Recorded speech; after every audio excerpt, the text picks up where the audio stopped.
You're looking for an expert's perspective and for their designer eye, basically, on what it is that they believe will get you the best value for your home. That is incredibly value. I can tell you my number one tip. Hello there, I'm Heather Mansy with the Mansy Real Estate Group, and I wanted to give you the 10 steps on how to sell your home. So first, step one, start dreaming. So no kidding, actually sit down with a pen and paper and whoever else is going to be in your new household and just start thinking about what's next. So that really changes depending on our sellers. It could be getting an RV and traveling the country. It could be moving to another country. It could be downsizing, upsizing, whatever that is. Think about how many bedrooms you want, where you want to live, what maybe your view would be, what your land looks like.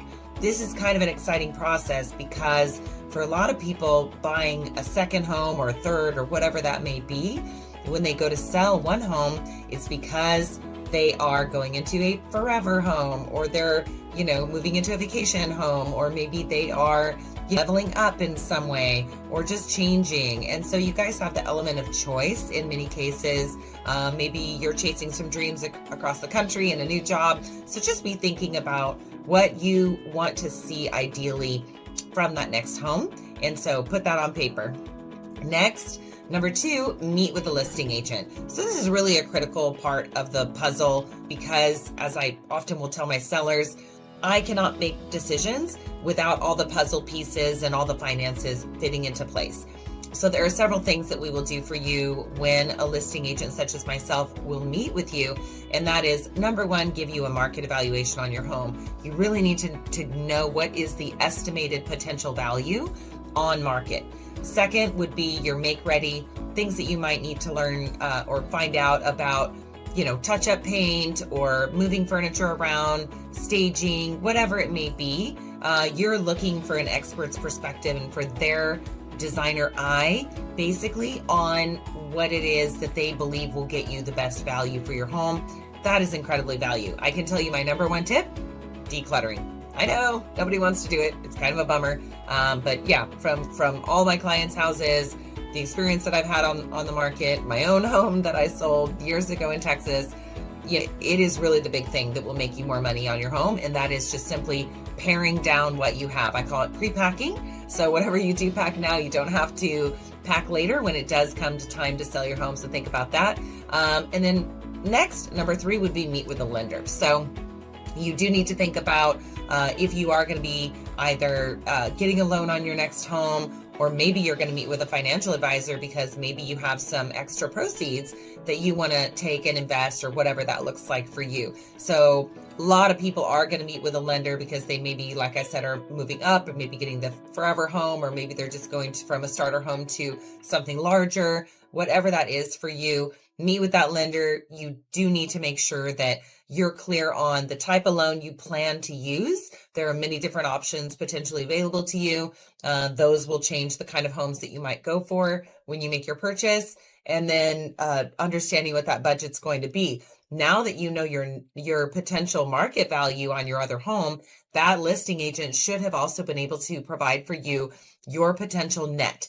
And so that is one of the key components that the lender actually needs to know in order to find out what you will qualify for. So that's why I say get the market evaluation before you start going and meeting with the lender, because honestly, you don't have enough info, or you're kind of missing a critical puzzle piece for the lender until you find out what your net may be on, your takeaway money, your earnings on your sale home, or what we call your departure residence. Okay. Next, number four, you're going to develop a wish list. Again, you're going to just kind of formulate that wish list and go over it with a buyer's agent. So you should meet with a buyer's agent. Many listing agents will also be your buyer's agent in a transaction. This is very common, probably the most common. And so you would have maybe had the opportunity to do that on step two. But in any case, if you haven't yet, or maybe you are going to have a buyer's agent specialist, making sure that you're taking time to collaborate with them is really important. And whether the agent is going to be filling both slots for you or not, they will want to then begin that process of, starting to think about and look at homes or identify areas that you might want to shop. and at least starting to think about the best way to utilize that budget that you've now gotten from your lender or from the net of your property. Next, you're going to list your home and go on market, right? So the advice you would have received from the agent during that market evaluation should have also included some tips on not only what make ready to do, but how to maybe have that happen. So for example, maybe they're going to send you a home cleaner, maybe they're going to send you a stager, maybe they're going to be helping you to meet with repair people and facilitate getting certain repairs done.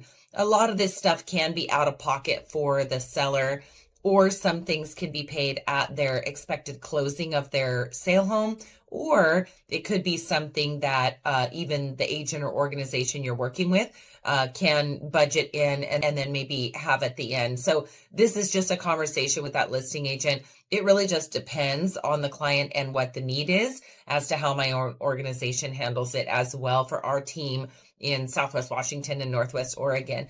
But next, so you'll be on market and you will start going through the marketing your agent is going to do for you for your home.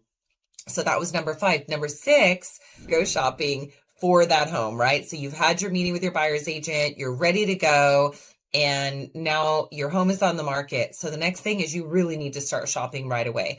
A lot of sellers believe that they need an offer on their home before they can go shopping. That's not really true. A lot of, other homes that you're going to purchase, that next home, are willing to accept what we call contingent contracts.